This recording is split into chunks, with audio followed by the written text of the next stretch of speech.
So let's begin the journey of understanding gymnastics with Mrs. Vandita Rawat.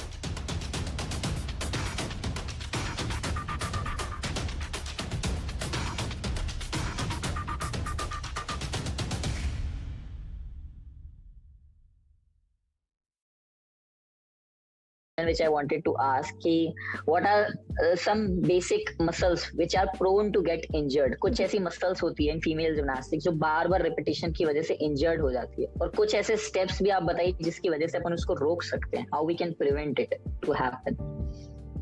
Okay, पहला चीज तो ये सवाल obviously like मतलब अच्छा question है, और ये सवाल बहुत लोगों को आता है, लेकिन मैं ये कहूंगी कि विमेन्स में ऐसा कुछ ये नहीं है कि okay they are prone to get injured.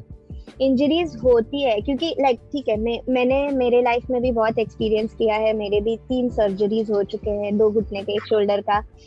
तो मैंने जो मेरे एक्सपीरियंस से ये चीज सीखी है कि इंजरीज मतलब फिजिकल प्रिपरेशन ना होने की वजह से होती है. Okay. Lack of physical preparation, lack of knowledge, और लाइक कभी कभी फैसिलिटीज भी इतनी प्रॉपर नहीं होती है, और लैक ऑफ अंडरस्टैंडिंग भी है थोड़ा सा उसमें.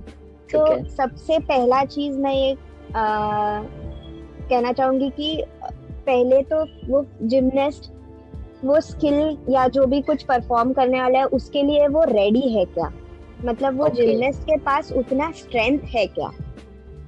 सो फॉर एग्जांपल अगर हमने अनइवन बार पे सपोज अपस्टार्ट लिया, तो अपस्टार्ट जब भी कोई लड़की करती है तो मुझे पहले देखना चाहिए कि अपस्टार्ट करने के लिए उसको कौन से मसल यूज होंगे और उसका स्ट्रेंथ लेवल क्या है वो लड़की का. और उसको फिजिकल प्रिपरेशन उसको क्या क्या लगेगा, मतलब क्या मैं स्ट्रेंथ एंड कंडीशनिंग में उसको क्या दूंगी जिससे अपस्टार्ट के लिए उसको फायदा होगा. तो कुछ बेसिक चीज है, जैसे मुझे पता है कि अपस्टार्ट में कोर स्ट्रेंथ लगता है, तो मैं उसको कोर की एक्सरसाइजेस लूंगी, फिर मैं उसको अपर बॉडी ट्राइसेप एक्सरसाइजेस दूंगी.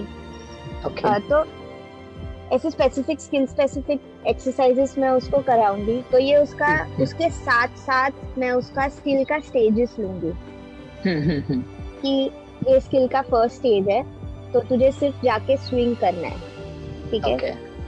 और उसका भी स्पेसिफिक रेपिटेशंस दूंगी, क्योंकि मुझे पता है कि उसका स्ट्रेंथ इतना ही है तो वो इतना ही कर पाएगी. अगर मैं उसको वो टाइम पे मैं बोलूंगी चल जाके 100 करके आ, तो उसको कुछ मतलब नहीं रहेगा, क्योंकि उसके पास उतना स्ट्रेंथ नहीं है. ऊपर से वो गंदा करेगी, और उसमें फिर उसका जो अलग अलग मसल ग्रुप्स यूज होंगे, फिर वो सोरनेस आएगा, यहाँ वहाँ दुखेगा. तो रेपिटेशंस कम रख के उसको स्लोली फिजिकल प्रिपरेशन पे फोकस करके फिर मैं उसको वैसे ट्रेन करूंगी. तो ये तो एक स्किल का हुआ. Exactly, stage wise progression.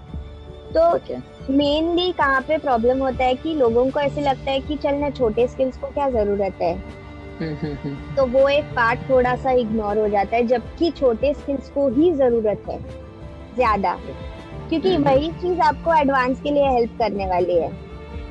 अगर आप फ्रंट रोल में ही टो पॉइंट नहीं कर पा रहे हो, तो फिर आप फ्रंट सॉल्टो में कहाँ टो पॉइंट कर पाओगे. How can you expect it.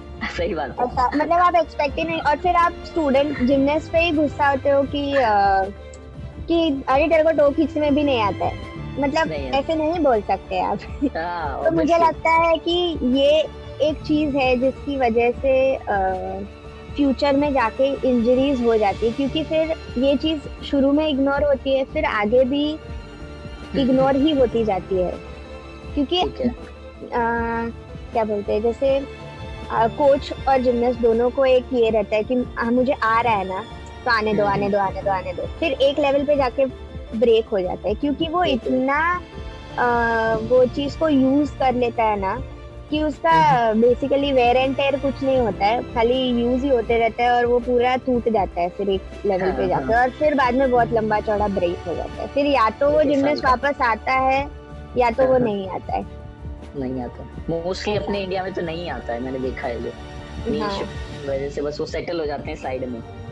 हाँ ऐसे ऐसे कर। तो बेसिकली आपने इसका ये मेरा बताया कि ऐसे कोई स्पेसिफिक मसल्स नहीं है जो इंजर होने के चांसेस रखता है। It's like a part and parcel of game कि हाँ इसमें इंजरीज होंगी आपकी, बट इसमें हाँ बचाने के लिए आप ये कर सकते हैं कि आप फिजिकल प्रिपरेशन पे ज्यादा ध्यान दें। आप ये अपने Exactly. आप से पूछें कि आप अपनी कोई स्किल स्टार्ट करने से पहले क्या आप सच में उस चीज के लिए रेडी हैं, आपका जो भी बॉडी Exactly. फॉर्म है क्या उस चीज के लिए केपेबल है।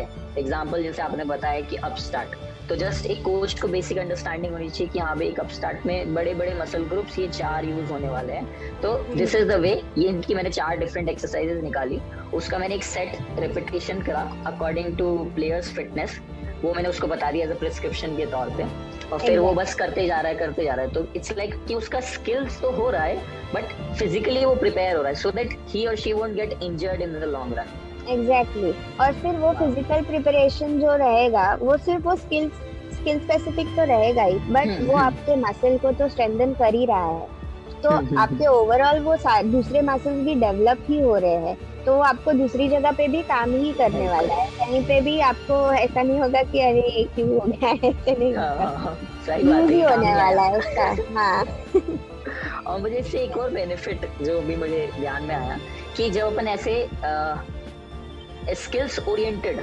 मसल्स को ट्रेन करना सीख जाएंगे तो हमको एक स्पेसिफिक स्किल के अंदर जो प्रॉब्लम आ रही होगी जिसकी वजह से वो हो नहीं पा रहा होगा, तो अपन को उसका एक रीजन पता पड़ जाएगा बैक ऑफ द माइंड कि अच्छा इसका लेटिसिमस डॉट से उतना डेवलप नहीं है, अच्छा इसका पेट्रोलिस मेजर इतना नहीं है, माइनर इतना नहीं है, ट्राइसेप्स नहीं है, ट्रेपेजियस, तो एक वो अंडरस्टैंडिंग आ जाएगी कि if somebody at a later stage, example के तौर पे मैं जैसे 12th के बाद में जब मैं गया ट्रेनिंग करने, तो Praveen sir was very sure about it कि अच्छा इसके अंदर क्या क्या प्रॉब्लम्स है, जैसे एक डॉक्टर को पता होता है अच्छा इसका ये वीक है, अच्छा ये वीक है, ये week, because he had that understanding कि अच्छा कैसे कैसे प्रोग्रेस होता है।